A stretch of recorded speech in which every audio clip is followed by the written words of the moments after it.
డిఎస్సిలో జరిగినటువంటి అవకతవకల మీద అనేక రోజులుగా అనేక నెలలుగా వైఎస్ఆర్ కాంగ్రెస్ పార్టీ రాష్ట్ర వ్యాప్త ఉద్యమాన్ని చేస్తుంది.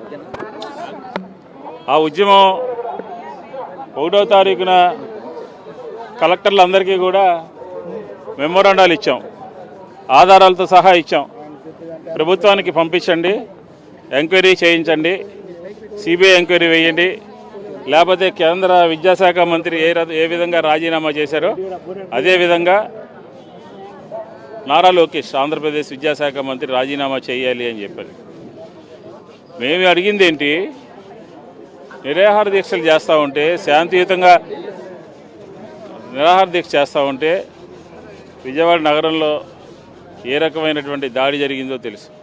ఏ రకంగా ఎమ్మెల్యే చట్టాన్ని చేతిలో తీసుకుని దాడి చేశాడో మనకు తెలుసు. విజయవాడ నగరమే కాదు, అబ్బాయి చౌదరి గారు, అలాగే జమ్ముల మడుగులో, అలాగే విడదల రజని, ఇట్లా రకరకాలుగా అధికార దుర్వినియోగం చేశారు. కానీ ఇదే డిఎస్సికి సంబంధించినటువంటి ఎంపికైనటువంటి వాళ్లతో కర్నూలులో చంద్రబాబు నాయుడు గారు స్పాన్సర్ చేసి, చంద్రబాబు నాయుడు గారు బస్సులు పెట్టి, చంద్రబాబు నాయుడు గారు భోజనాలు పంపించి కర్నూలు సెంటర్లో ఏ విధంగా ర్యాలీ చేశారు, ఏ విధంగా ప్రభుత్వము అనుమతించింది అని చెప్పని అడుగుతా ఉన్నాం. మీరు 16,000 మంది, వాళ్ళకి మేము వ్యతిరేకంగా ఎక్కడా కూడా మాట్లాడలేదు.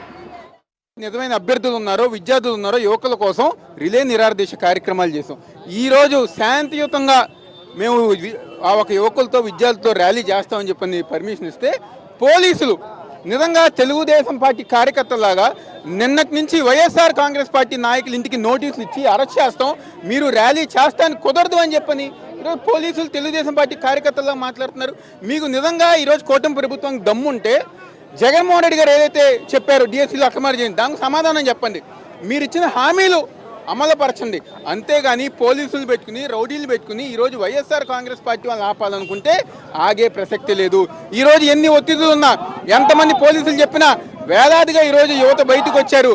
బయటకు వచ్చి వైఎస్ఆర్ కాంగ్రెస్ పార్టీ జగన్మోహన్ రెడ్డి గారు మేము అండగా ఉంటాం, మేము మద్దతుగా ఉంటాం, డిఎస్సీలో అక్రమాలు జరిగినాయి, దానికి లోకేష్ నైతిక బాధ్యత వహిస్తూ రాజీనామా చేయాలని చెప్పని ఈరోజు ఆంధ్రప్రదేశ్లో ఉన్న యువత అందరూ గారు కోరుకుంటున్నారు.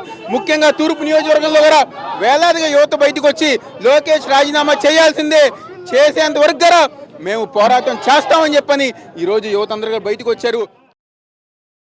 మరిన్ని అప్డేట్స్ కోసం ఛానల్ ను సబ్స్క్రైబ్ చేయండి. నోటిఫికేషన్స్ కోసం బెల్ ఐకాన్ పై క్లిక్ చేయండి.